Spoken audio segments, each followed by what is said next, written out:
So my name is Kevin McGinnis. I'm the CEO of the Keystone Community Corporation. Welcome to another episode of the Disruption Lab, where we're really wanting to get to know the innovators, the disruptors, those people who are really changing industry and changing kind of the trajectory we're on. And so this is an opportunity for us to learn more about them, learn more about some of the work that they've done. I'm excited tonight to interview this gentleman. I've known Jonathan since before the great pandemic of 2020. Jonathan and I met when he was working on, still in development on his project over at 2nd and Delaware, and I was trying to figure out how we wanted to handle some of the work that we were doing at Keystone. Have been an admirer of his work, inspired by some of the accomplishments that he's had, and so for me, it's exciting to have him up here to talk about what he's doing, and he's got an amazing background too. So Jonathan is the principal at Arnold Development. And I think he's got a couple other things he's been working on, and we'll talk about those here in a minute. So Jonathan, thanks for being here. I appreciate having you. Thanks for having me. You bet. Let's start at the very beginning. Let's start at some of the basics. Are you from Kansas City? Where'd you go to school? How'd you end up here? So I'm not from Kansas City, born in New York. Okay. Grew up in a suburb outside of New York City. During junior high, I did my first syndication at age 13. Friends of mine said, looks like you're pretty good at building things. I was building a model house. And they said, could you build a real one, like that we could all hang out in? And so we convinced 15 friends to pitch in $20, and we built a 2-story house in my friend's front yard in the bushes. And from then I just knew, I was like hooked. I want to be building things. I want to be designing things. And that led to architecture school. Okay. Kind of natural fit to go right into a program that did a 5-year undergrad. And I think that trained my mind to think more about design problem solving than really to be an architect. It was a pretty outside of the box program. I only lasted 7 months working in an architecture firm. And I said, wow, 1, school was more fun. 2, they don't let us make a lot of decisions, do they? And then started looking for who is the person or group that decides what gets built. Because we would work on designs, we'd send them out, and they would come back and full of red lines, and by the time we were done, they looked like prisons and had low quality. So yeah, that's sort of my origin into design. I was going to ask you if oftentimes we'll get founders up here, startup founders, and I'll ask, did you always want to be an entrepreneur? And you hear stories about people who are, selling lemonade or, selling things to kids at school, whatever it might be. And I was going to ask, like, did you always want to be a developer? Because I'm always curious of the people that are in the built environment. Did you always want to build things? Were you, one of these like Lego, model building, that kind of thing? So that's interesting that how did the neighbors feel about that? The 2-story house in the front yard?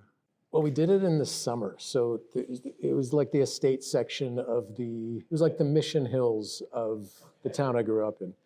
And so it was heavily wooded and foliage, and so you really couldn't see it. Okay. Until the leaves all fell off.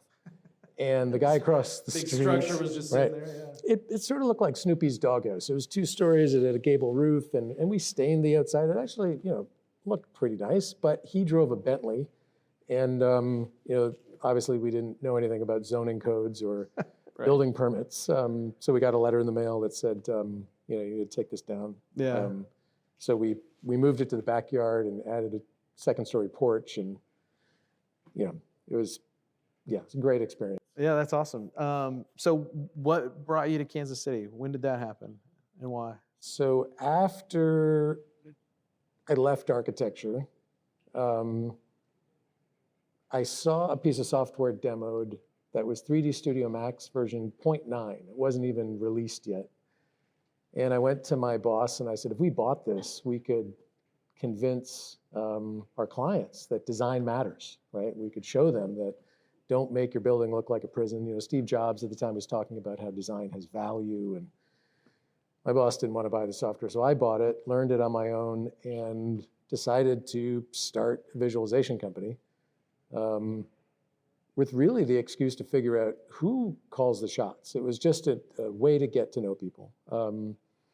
I then ended up moving up to Inwood, New York, which is the very tip of Manhattan, and met my now wife in the stairwell while getting our mail. And I think it was on our third date that she said, this might be going somewhere, so I feel I should tell you, I just took a job in Kansas City, my hometown, and I was just about to start grad school. So, she moved out here and I followed her shortly after. Love triumphs. Yeah. There you go. So when was this roughly? What time frame was this? 2001, started grad school, graduated 2002. So 3D visualization at the time, where was it at in your industry? So everyone was doing watercolors. And I had a demo and I'd go in and show people and they hadn't seen anything that looked like a photograph and had the warmth and realism, though, that you could get.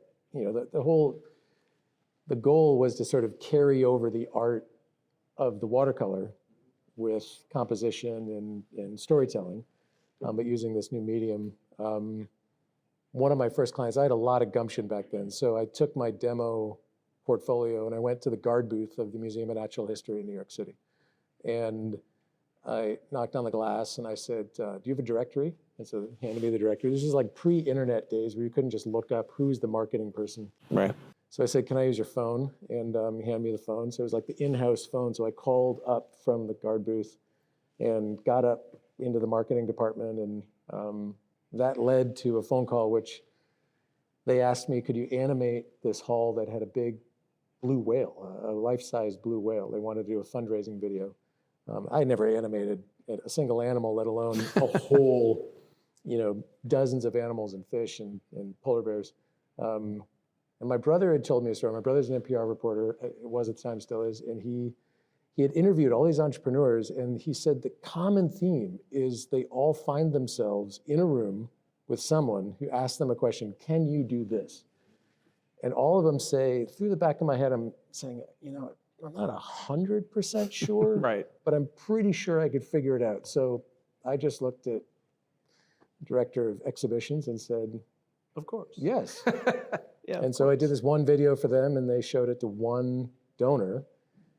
And she was so inspired, she wrote a $10 million check and funded the entire renovation of this hall. Wow.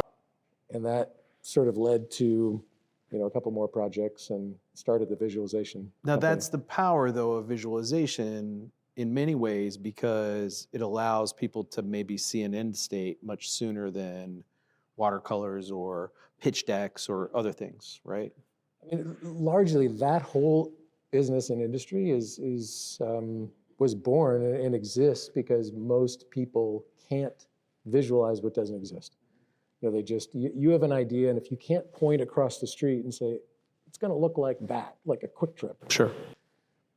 They can't believe that what you're saying could be real. And when you show them something that looks like a photograph, that belief is suspended and, or disbelief is suspended, and they get excited, they get emotionally connected, and then, they want to be part of it. It's the ultimate in narrative or storytelling in your business, right? Is being able to take them there and do that. Now, as one of the people who was probably early in your industry doing things like this, maybe not the earliest, but certainly in the early days of this, how have you seen 3D visualization and seen these technologies transform the industry? And have we seen, is it really been adopted as a wide scale, or are there still opportunities for more of that? I think like anything, that industry in particular, the tools keep getting more refined, more realistic, more powerful. VR was a big major step, for the right circumstances. But at the end of the day, what hasn't changed is that our brains make these sorts of decisions off of an emotional response to something. Like we see something that we like, we identify with, it makes us feel a certain way. And that emotional response, what neuroscience tells us, is formed in basically out of the amygdala, an old part of the brain that's about the size of a lima bean. It makes the decision subconsciously and then goes up to the prefrontal cortex and says, go find facts to back it up. And that mechanism of leading with beauty, with something that is desirable, with something that is just great and amazing. Most marketing is predicated off of that, the way that works. That hasn't changed. And so the tools and the number of knobs and things has changed, but ultimately the storytelling of why is this important? Why should I get excited about it? And where a lot of people miss the mark, in my experience in this industry, is they get very caught up in showing the thing as realistically as possible. But people aren't buying a thing. They're buying a lifestyle, or they're buying an experience. And so if you're not showing it as, how do I relate to this? And oftentimes we compete, our firm is not an architecture firm. We specialize in visualization. We compete against architects who think that what they're really trying to show is the building.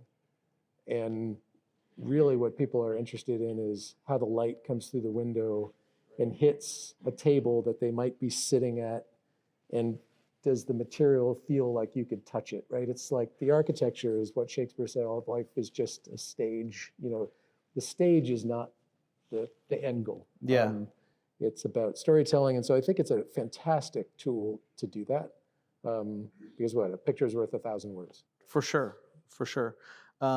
So how now, that business still going? Still going. Still going. Yep. When did you start to expand kind of the portfolio of Jonathan Arnold's work beyond, the work that you were doing in that business? Great question. So as I said, that business was started just as an excuse to figure out who makes the decisions if it's not the architect. Okay. It's a heck of a hypothesis to start a business around. It's a door opener. Yeah. Right? High tech. And when I found out it was the developer, I realized mentors that I'd talked to said you could either go work for someone, and in 5 to 10 years you'll learn the rules, which then you can break, or go do a master's program. It takes 18 months. They'll pack enough to be dangerous into your head, and then sort of the express elevator to that process. Because right when I was starting the animation and visualization company, I read an article about climate change that really seared my conscience. Okay. Late 90s, 98. I read this article in the New York Times that said that the permafrost in Canada is no longer permanently frozen. And apparently there's like tons of methane that's trapped under it, and the trees are all, starting to fall over, and all this methane's coming up. And the article is about how climate change is, a really serious thing. And I knew at the time that architecture has a huge impact on carbon footprints, but I didn't really know how I could impact and address climate change. The only thing I could think of was if I could help get people out of their cars, well, maybe that lowers carbon emissions. Yep. And during architecture school, I had spent a semester in Rome and fallen in love with Walkability, the social connectivity that I would experience by walking 3 blocks was unbelievable. The quality of life that I had, and the sort of real social media that was, right? In Absolutely. terms of having people and chance encounters and seeing the birds, and it was so rich and vibrant that I knew that I kind of wanted to be part of that movement. When I came back to the US, I was kind of shocked that we were all so isolated in our cars. And so I targeted developers that were doing urban infill, smart growth developments. And one of the first, and architecture firms, and one of the first groups that I got to work with was the Cordish Company. Mm-hmm. It was in their Louisville project. It was one of their first live destinations. Okay.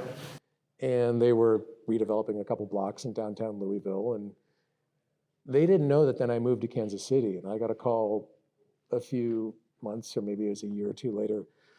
And Blake Cordish said, hey, can you give us a proposal? We're thinking about doing this project in Kansas City. And I said, I just moved here. Right. So Arnold Imaging created the original video that showed H&R Block and Sprint Center and Power and Light. Oh, wow. And, Okay. And that, of course, led to the sales tax getting passed and the whole Power and Light district. Sure. And so it was with that intention around purpose of like, okay, how can I use this tool for good, that I always kept going back to it. And I would get asked sometimes to render the same CVS in 50 towns, and I would literally add a 0 to the end of the proposal. And I'd be like, if you're doing that to 50 towns, I just think, I'm not a huge fan of just rubber stamping architecture. So Right. I never got the job because, maybe it was 2 zeros I added. Yeah. But so I had a lot of fun marrying up what I felt was good that I experienced and wanting to share it with others. And climate was sort of always in the mix. And then in 2008, KCPT was doing a series called Imagine KC. And they came to us and said, or came to me and said, it was actually us, we were about a team of 15 at the time. And they said, we just got a grant. We want to show what Kansas City would look like if it had light rail. And can you do that? We have 30 days and we have a small budget. And I said, yeah, we'd love to do this. Erase the 0 off the end of your Totally, proposal right, really exactly, quickly. or 2. And it was like a dream project. And I said, but we're not going to focus on the train. Again, like it's not about the architecture. And they said, okay, but you're going to show the train. And I said, yeah, you'll see the train. And so the video was, the train would come into a neighborhood, and as it came in, it was this catalyst for all this amazing development. But we focused on the human interactions that were happening at the rail stops. So like in Independence, when the train came through, we had all the staff from KCPT, they volunteered their time, and we had this girl who had this effervescent smile, and she was flirting with a guy, and they both had bikes by the train stop. And then the train kind of kept going, and then gyms and all this like cool, walkable, urban stuff you'd want to hang out with, Right. Be near. And then it came downtown, and there was more development that happened, and there were stats that we were playing about how much time we spend in our cars, and what if, imagine, And a few months later, I got a phone call by a guy named Bill Becker, and he said, hi, my name is Bill Becker, and I'm President Obama's advisor on climate change. And I saw your video. It went sort of viral in planning blogs. It got posted on like 60 blogs around the world. And people were saying, this is how we should communicate. Now, the only reason that this would be attractive to someone in his position was that it was light rail, but it wasn't specifically focused on climate or sustainability or anything along those lines. It wasn't. It was definitely elements of smart growth, Yep. which is like we gotta stop the sprawl and get back. So it's one of the pillars of climate stuff. And so Bill said, I've just convened a group of leading sustainability thinkers, and we're putting together this project called The Future We Want.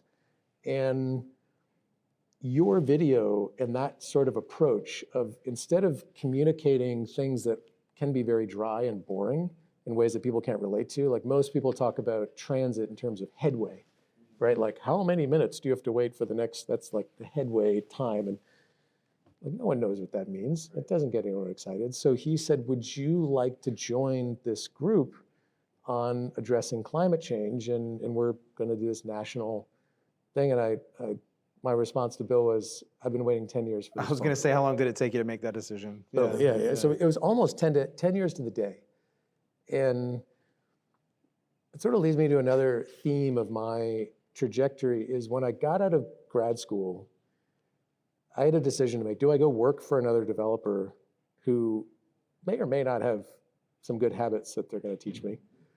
Or do I build my own track record and kind of forge my own path? And I said, no one's going to say, because I really want to work, I wanted to work on a community scale, like a couple blocks, like that experience that I had in Rome. I said, no one's going to come and say, hey, you just graduated? And he'll come and, build 5 blocks.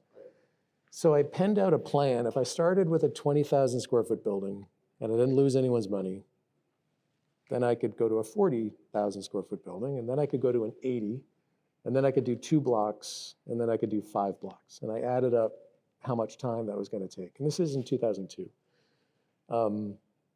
It was 27 years to do all that. Yeah. And I was like, well, I got to start somewhere. Yep. So without thinking about it, I did the 20, I did the 40. The plan is so simple. And when people come to me and they're like, hey, you want to do this? I like compare it against the plan. And up until now, plan still holds as like best path forward. Yep. Did the 20, did the 40, did the 80. Second in Delaware became the 2 blocks. And now we're working on the 5 blocks up there. So the 20, 40, 80, are they all in that area, or were Except they? for the 80. The 80 happened to, these things sort of find me, we found a mill in Maine. And I didn't look at it and go like, that's 80. It was kind of like, oh, yeah. That kind of fits, But I remember that project, looking at it, and it was a big mill, abandoned, in a town of 3,500 people. Wow. And thinking, and everyone told us it was impossible. Now, what did they want to do with it? The town, it used to be a furniture manufacturing facility. Makes sense. Couldn't compete overseas, went dark. Town took it back for taxes. They really wanted apartments. They wanted a restaurant. They wanted a small hotel. And they wanted what's referred to as a third place. Not home, not work. This, I guess, could be a third place, to a certain degree, for right? sure, for sure. Where people connect, and we just happen to really agree. We have a couple things that we look at when we look at where we're going to go. One, is it walkable? Because that's like such a big driver now. 65% of Americans want to live in a place that's walkable. The wind's really at our back. And this had a great main street. There was a grocery store. There was a theater, 2 pizza shops. It was just a small community. Most people in the town, and our lawyers especially up there, told us this is impossible. It's the poorest county in the state of Maine. But we were really realistic, and that's like another thing that I found is super important to do. We were honest with the town. We told them this is completely upside down. $10 million project, it can support $5 million. You write $5 million in grants, sell it to us for $1, and we'll develop it. And that was our response to the RFP. And we thought they were going to say, go jump in a lake. Like, this is the biggest building in our town. Like, you should be paying us. But they said, okay. And then I went, uh-oh. Yeah, the dog that caught the tire on the moving bus. Yeah. How hard is it to manage a project that's that far away from where you live? Great question. So so I literally said, uh-oh, and I was about to back out and say, like, I can't develop this. It's too far away. A good friend of mine at the time is a local architect here, and he said, hey, I'll do the architecture. You do the financing. And I said, all right, if I've got someone I can lock arms with. And then the other key component is just finding a really solid contractor that can do the work. Yeah, the labor, the supplies, all the things. Right, You're not, right. I mean, it's a new network. So we were fortunate. We found a group out of Portland that just has an amazing reputation, and we went up like twice a year during construction. I mean, it was, wow. And they just hit it out of the park. Jonathan, was this the first time that you had to really dig into a capital stack like that? Because maybe your other projects were, smaller, or? That was probably the most complex capital stack at 11 different capital sources. The town wrote like 6 grants, of different sizes. Sure. And getting them all to weave together was a bit of a challenge and creative too.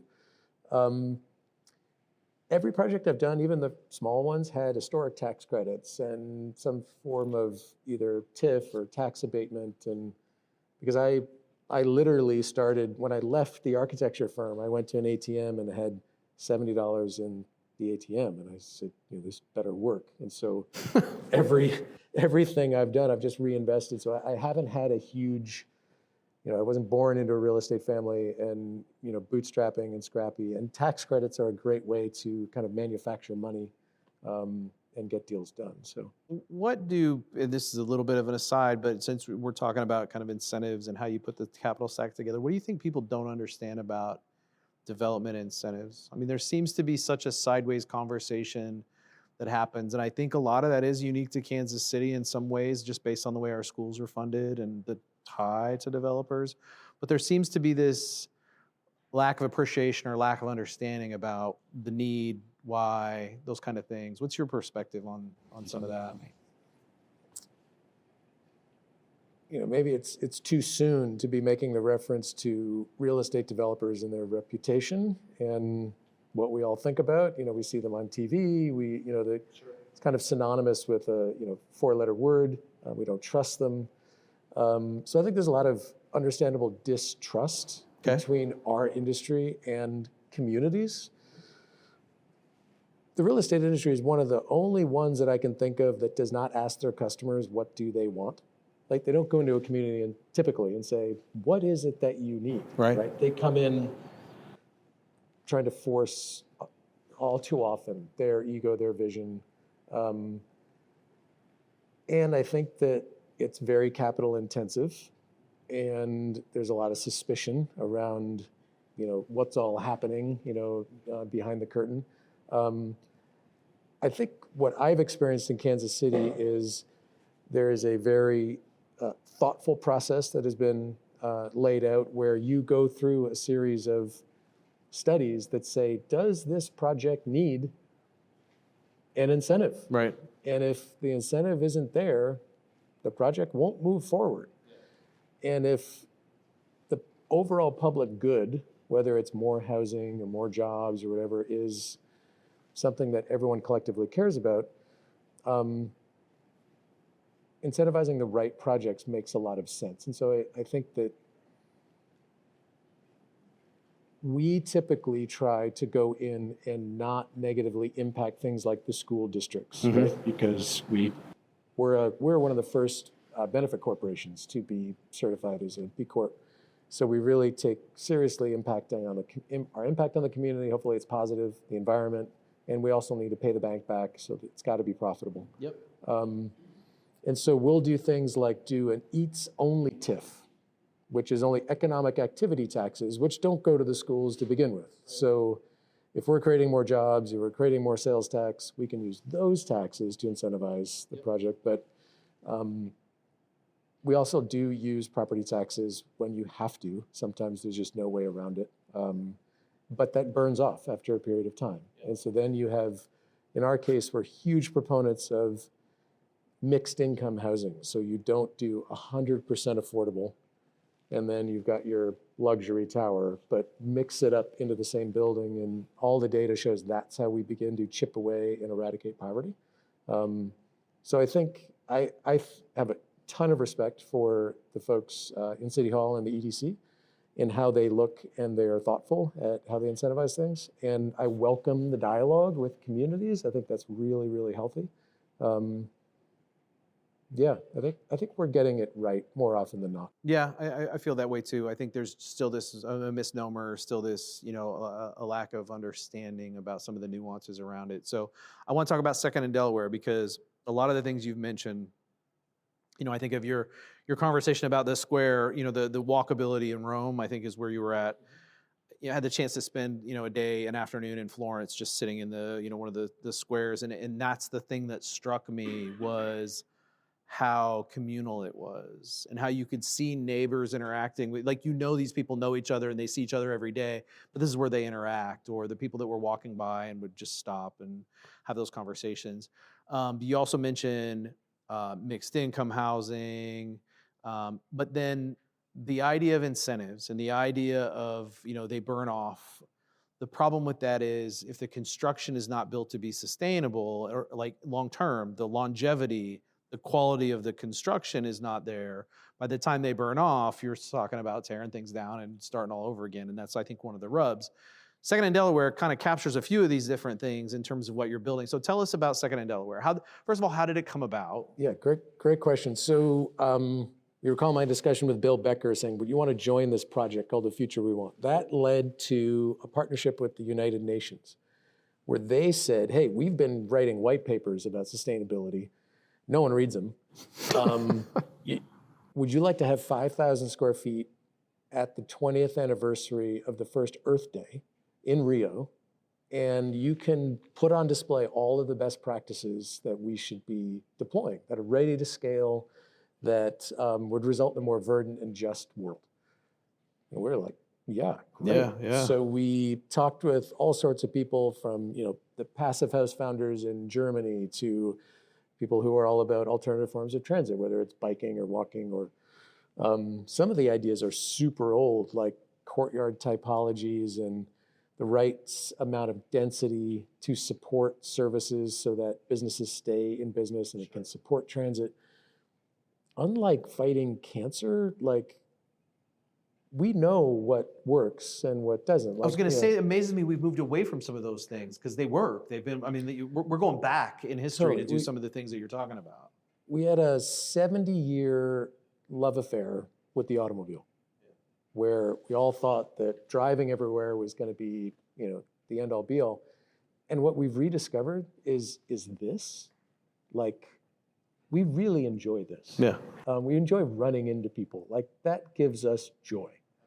And it also keeps us healthy. Like, sitting in our cars in traffic, it's killing us. Oh, it's the bane of being in my car is what is going to kill me, literally. So we put this exhibit on in Rio, and during that year, it was a nonprofit venture, and so I spent about 90% of my time trying to raise the money to do this exhibit, and then 10% doing the exhibit. And I think the exhibit, I'd give it like a strong D-. Okay. We didn't have time, it was kind of rushed, but we had the ideas, all that was there. So I came back from that experience in Rio and I said, I don't want to do another website. I don't want to do an animation. I don't want to do a video. I want to go travel. Definitely don't want to fundraise for the nonprofit museum traveling thing anymore. We know what we should be doing. Let's just take all the ideas and put them into one project. I happen to own 4 acres in the River Market that was left over. The Great Recession happened and we couldn't build anything, and somehow I held on to it during that time. And so that was the genesis of Second in Delaware. And at the same time, I had done, by that time, 3 historic adaptive reuse projects. Okay. And all of them were at least 100 years old. The bones of the building were in phenomenal shape. Walls are that thick, not going anywhere. The timber beams are like this. You sandblast it, you put new windows in, new mechanical, and it's got another 100 years or 200 years. It's not going anywhere. So while we were doing those, we were watching some of the new construction being built. Every single one of them ended in lawsuits within 5 years around water and mold and rot. Balconies were falling off of buildings after like 3 years because, there's literally like the wood rotted and would pull out. You look at some of these buildings and, when the sun hits them a certain way, they are literally built to look good until the builder can sell it to a pension fund. And the pension fund, this is like really perverse. The pension fund is looking for a long-term stable cash flow to pay the retired folks that paid into that pension. Right. And what they're buying is basically a cardboard building that'll fall apart. A pile of deferred maintenance, yeah. So one of the best practices that we learned in the work with the UN was resilient design and adaptable design. And that's how we used to build buildings. These warehouses that we've turned into residential, you can turn them into something else because like this building, there's a couple columns and you want to change the use, there's no load-bearing walls in here. So we said, let's take a page out of history. We've sort of largely run out of historic buildings at that time, and we built a building that had the best of both worlds. Had the 200-year lifespan that we charged our designers to design, but that it embraced passive house thinking. And passive house is a way of doing energy efficiency that came out of Germany that became a standard, similar to LEED is a standard here. But unlike LEED in the US, where you can get certified and silver and gold and platinum, in tradition, kind of common German thinking, it's either you are green or you're not. It's binary, yeah. So passive houses exceeds LEED platinum. You need to reduce your energy consumption by 75% over a typical building. And the way you get there is you just build really thick walls and have a continuous insulation that goes all the way around the building and doesn't stop. And so you avoid like balconies that would go through that are dense, that are gonna wick heat out of the building. When you say thick walls, you're not talking about stick construction with space in between it with insulation. You can get to passive house that way. But Okay. in my opinion, I don't see that as a very resilient approach. You get to energy efficiency that way. What we did is we took a page out of the cold storage playbook, and they've been building cold storage facilities with concrete precast walls that have 6 inches or so of insulation in the middle of the wall, concrete on both sides. So it's fairly indestructible. And then those 2 concrete halves are held together with fiberglass ties, so there's no heat that transfers through that fiberglass. And then we poured concrete floors. So we basically built a big concrete warehouse and triple glazed windows. And it's like there's a railroad 150 feet outside the building. And when you open the window, you hear the railroad. And when you shut the window, it's like that Jim Carrey scene where he's, shutting and opening. And the thing we hear from the residents is like, it's so quiet. Yeah. And they just love the peace. And that's the biggest reason why people move out of apartments and want a single family house. Oh, for sure. Because I'm tired of hearing my neighbors. Yeah. And the only thing you hear in these apartments is the slight hum of the refrigerator compressor. And In their apartment. Yeah, in your apartment. Yeah. And someone came to me and said, are you the developer? I was walking through the building about 6 months ago, and when someone asks you that, you always are like, what's coming at me? And I said, yes. And she just want to tell you how much we love living here. We have I think it was like a 10-week-old baby. And I met my neighbor, I hadn't seen her in a while, and she said, we've never heard your baby cry. And, as a young mother, right, like that's, you're constantly thinking, like, not only am I not sleeping, but am I keeping up the whole building? And her answer should have been, well, my baby doesn't cry. But she knew it did, yeah. What are some of the other benefits that you see from Passive House and from the way you constructed this building? I think one of the things I heard you talk about was, can we build buildings that are going to last for 200 years? Sure. So it used to be that people associated green building with expensive. Right. Like, well, you got to have a lot of money to do that. Disposable money to care about the environment. And what Passive House did is it showed, Emery Lovins from the Rocky Mountain Institute coined this term, tunneling through the cost curve. So at first, when you start adding insulation to a building and you're not really taking a systems approach, the equivalent, if you use your body as a metaphor, if it's really cold outside and you're wearing shorts and a t-shirt and you put on a hat, hat's doing a little bit for you, but you are still really cold. Yeah. You're not getting the payback, right? But the hat was expensive. That was, someone knit that. But when you put everything on and it's a system, then your body just is using barely any energy and the payback is huge. And so the cost starts going up and then you get to a point where your cost actually drops because you need less tonnage of mechanical. You have way lower utility bills. And you're exposed less to kind of price volatility and all this. So Passive House gets you there cost effectively without breaking the bank. And what we did is we said but to get to resilient design with Passive House, you do need to spend more money. We're spending about 13% more than our competitors. Up front. But we made the decision that while most people can't afford or won't pay more to live in a green building, they don't expect to pay less. So if we can meet them where they're at, that's a win. So across the street, if you're paying $1,500 for a 1-bedroom and $200 utilities, if you come to Second in Delaware, we'll rent you the same for $1,700, we'll pay the utilities. But our utilities are $75. So we get an extra $125 a month that pays for about 80% of that 13% cost premium. Yep. But then the fact that we're a type 1 building, type 1 buildings are non-combustible, as opposed to a type 4 or 5, which is a wood building that is combustible, our insurance premiums are 50% of what the wood folks are. That is the equivalent of 50% of our energy efficiency. So now we take that 80% savings, add another 40% on, we're 120% savings over our cost premium. So we have a better yield when you factor in, if you can include the utilities in the rent and capture that savings and get your insurance broker to understand what you have as a building. And for the tenant, there's a slew of other benefits though that go with it. You mentioned the one that, the sound, the noise reduction, some of those types of things, but there's others. Yeah, thermal comfort, like you walk around in your bare feet because there's no bridge that goes to the outside. So the floors are warm. Everything in the apartment is 70 degrees.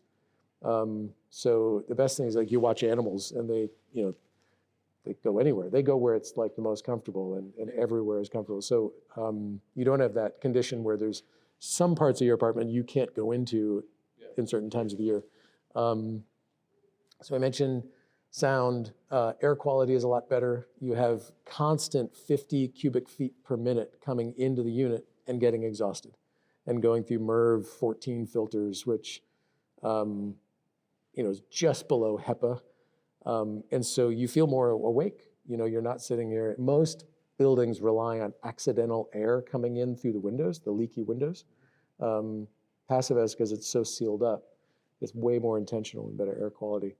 And then one of the other great things is because we've built this building out of concrete, we can take the roofs and turn them into landscape gardens. We have raised planting beds on the roof. We have about 55,000 square feet of outdoor space on the building that you can climb around, garden, do yoga. And it's not just the concrete, the construction that allows you to do that. It's all, you don't have mechanical up there. You have so much less mechanical in the building. Right, we have about a fifth. So when you look at the neighboring building, you see air conditioning equipment all over the place. You look at our building, there's like 3 boxes behind you in the corner. So it's just, the consistent theme is just efficiency, do it smarter, don't take shortcuts that let just tons of money go out the window, but capture it and build a better mousetrap.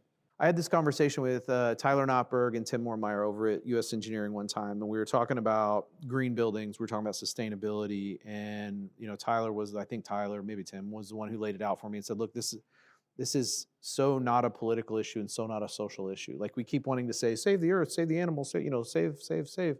And what we aren't talking about is the cost of ownership. There's the upfront to do it right and to create a a sustainable green building, but the cost of ownership is much lower. So over the long run, that it pencils out, and it pencils out better. Yeah, it absolutely does. But you've got to convince someone about the upfront, though. It does, but it's in the real estate industry, it's a super easy thing to convince people. So most people think if you're going to spend more money up front, you got to you must own your buildings for a really long time. That's because the payback has to be. That's got to be the working assumption, right? Well, the way real estate is traded has nothing to do with how long it takes to pay off the loan. It has to do with real estate finance. Boiled down to a nutshell is you have revenue, you have expenses. Revenue minus expenses is net operating income. That net operating income is how people value a building. That day, not in 20 years, not in 10 years or whatever, but on day one, if we have more revenue, because we have $200 more a month that we're collecting, or $125 when you subtract out what we have to pay for utilities, plus we have less operating expenses of the $200,000 a year and lower insurance premiums, our NOI, the day we open that building, or the first 12 months that we've proved out is higher than our wood disposable cardboard box competitor. If both people go to market and go to sell that building, that pension fund I mentioned, they're going to come in and they're going to put what's called a cap rate on it. Let's say 5%. They're going to take that NOI, they're going to divide it by 5%, which gets them how much they can pay for the building to get their 5% return so that they can meet their obligations to pensioners. Easy way to do it is you just multiply it by 20. If you divide something by 5%, it's multiplied by 20. So the wood guy's got an NOI of $1 million and multiply that by 20, there's $20 million. And we have $1.5 million and multiply that 20, right? It's just simple math. So you don't have to hold on to these buildings for that long. If you are a merchant builder, you should be wanting to do it the way we're doing it because you can sell and make the building, make more money. I'm every time I talk to you and we have a conversation about Passive House and about the work that you're doing, the same thought keeps coming into my mind. I think I've asked you this question before. When I hear you talk about it, my gut says, well, why aren't more people doing this then? Like, why aren't more people building this way? What do you think is the answer to that? Our species, you look back through history, right? We have a solid track record of technology switching, right? And it doesn't happen all at once, right? I mean, you have Rockefeller coming and going like, I found this stuff in the ground called oil. Why are you risking your lives going out for a year, around Cape Horn to kill a whale, right? Well, like, it takes a little time for the whaling industry to die and for the next industry to catch on. And you probably remember the Life cereal commercial, right? Sure. Like, that is more true in the real estate industry than in any other industry because it's so capital intensive.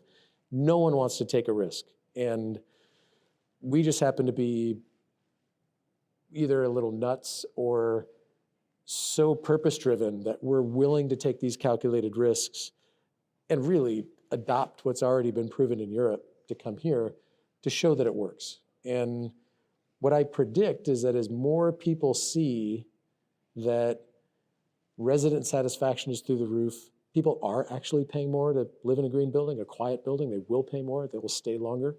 Our marketing, I would say, is not very good for second in Delaware. The only reason why that building is 99% leased all the time is because everyone tells their friends, come live here. This is Yeah, it's word of incredible. mouth and nobody Right. moves out, from Right. what I can tell. So It's like the Hotel California over there.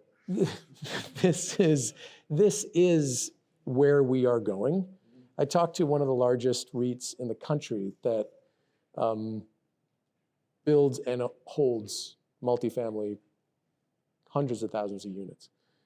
They said to me that over the last 10 years, they've spent $35 million per year fixing balconies that are rotting and falling off their buildings. And that is absolutely not sustainable. That's crazy. Yeah. And so the industry knows it. The insurance industry is saying this is nuts. Sure, with everything going on, I'm sure they're looking for more buildings like this. Yep. So our mission is to replicate, prove out a couple more times, and give as many tours as possible and open source, share the knowledge. So with this big REIT, they were actually calling to say, how do you do this?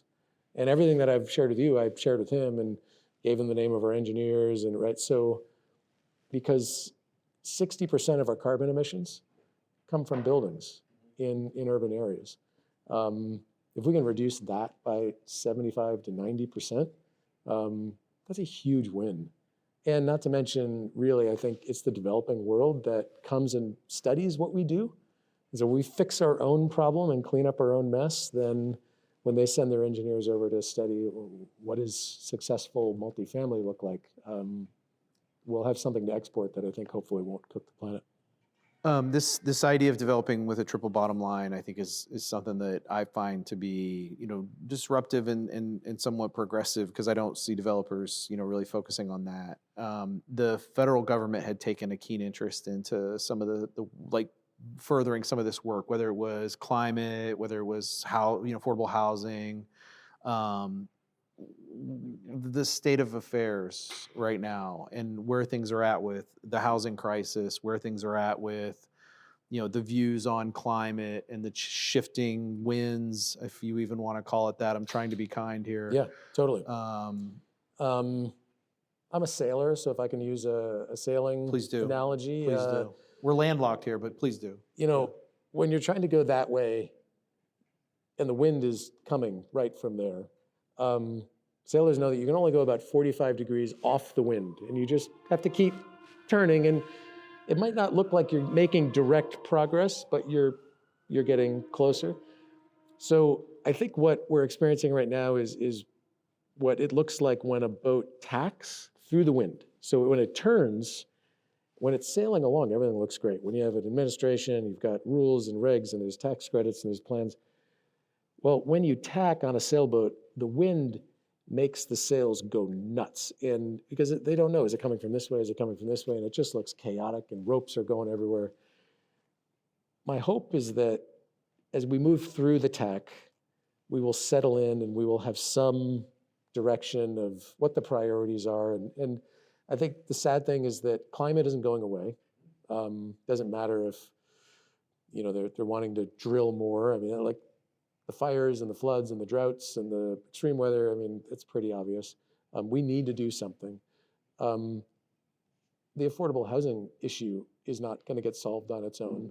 And the changing of the guard that just got voted in, if they don't have real answers for how are we going to house ourselves in ways that doesn't leave us with like $4 at the end of the month, well, they'll get voted out. So I'm looking forward to getting through the tack and figuring out what's solid ground. So you mentioned that you want to replicate, that you're replicating this.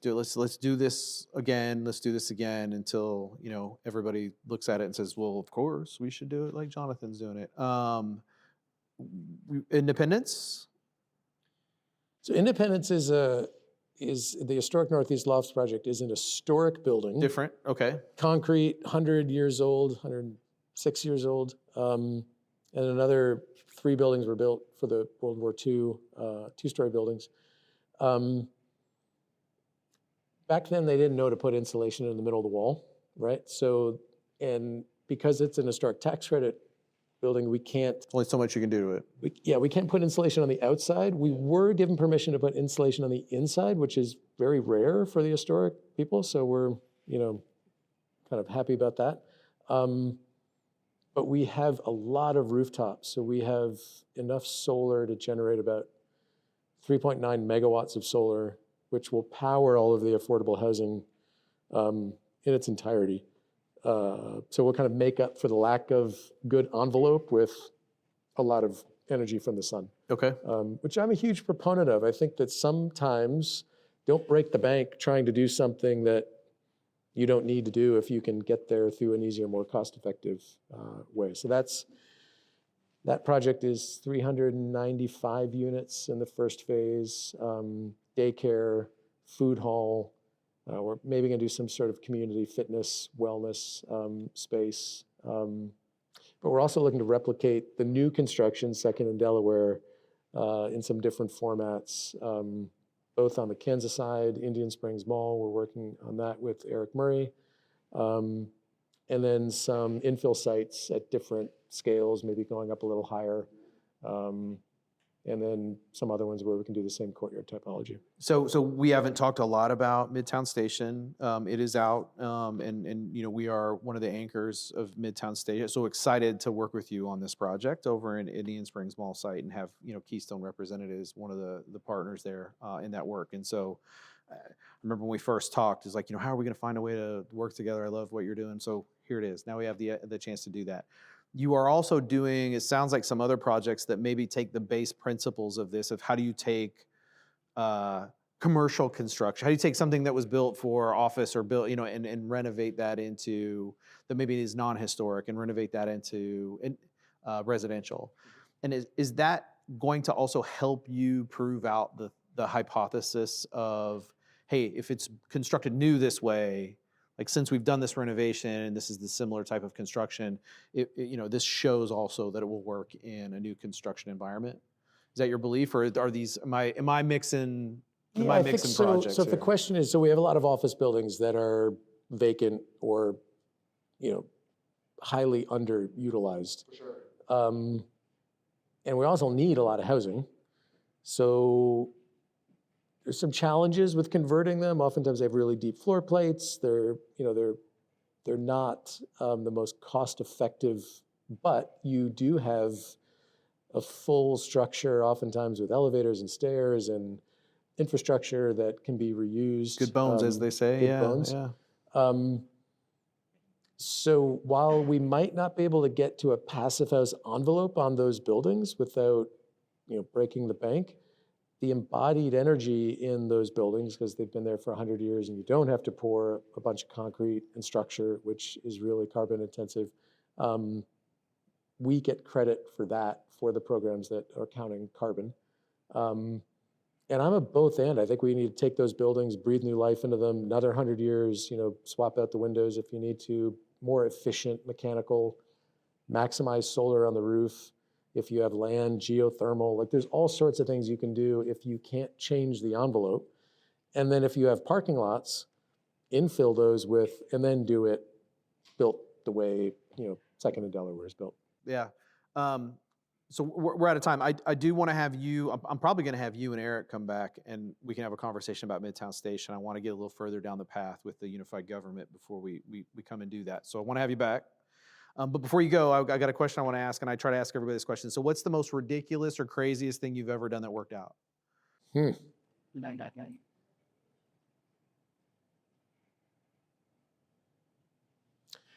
a great question. I would say that up there at the top of the list is, so I grew up in New York. My dad got bit by the sailing bug. So he saved up all his vacation for summers. And we would sail on a small sailboat up to Maine or Canada and back. Oh, as a family. Coastal. All Coastal, right? We used to head up to Saratoga. We lived in Schenectady for a while, so we had the lake sailing bug for a while in our family. So I logged a ton of hours with my dad. Sometimes we'd be sailing across the Gulf of Maine and 50 miles offshore in the dead of night, and amazing memories. I mean, just he instilled in me a undeniable, unshakable belief and knowledge that he loves me just because I'm his son. He just likes hanging out with me, right? I didn't have to prove it, I didn't have to do anything. And that, as I look back, has sort of anchored my ability to go and take risks, because what's the worst that happens? Like, no one can take that sort of, I am unconditionally loved, right? At the risk of sounding cheesy. And when the pandemic hit, my father had passed away about 2 years prior, and I saw my kids on 6 hours of Zoom every day, and I looked at my wife and I said, pandemic's a terrible thing to waste. Let's pull them and let's buy a small sailboat and homeschool the kids. And so we did that, and we sailed from Newport, Rhode Island to the Bahamas, and I was able to give that same gift to my boys. And so they have that understanding that I love them just because they're my kids. And they also became expert spear fishermen. I was able to work remotely during the whole thing. Not much of us were doing anything, but that was a crazy thing that totally worked out. Yeah, that's awesome. That's amazing. Yeah, and they have a survival skill now. I mean, they can spearfish. Not something I could do, so that's amazing. Jonathan, thanks for your time. Thanks for sharing your perspective and experience. I think we're blessed that you're doing the development that you're doing here in Kansas City with your focus on kind of that triple bottom line development. So I'm grateful that you're here. I'm grateful you're doing your work here, and I'm thankful that you were able to share your story with everybody here. So appreciate it. Cool. Thank you. Thank you for tuning in to the Disruption Lab podcast, brought to you by the Keystone Innovation District and recorded live at Keystone Sessions. I am your host, Kevin McGinnis, and I hope you enjoyed today's episode. Be sure to tune in next Thursday for more insights from entrepreneurs, innovators, and industry disruptors. Until then, keep challenging the norm and making waves.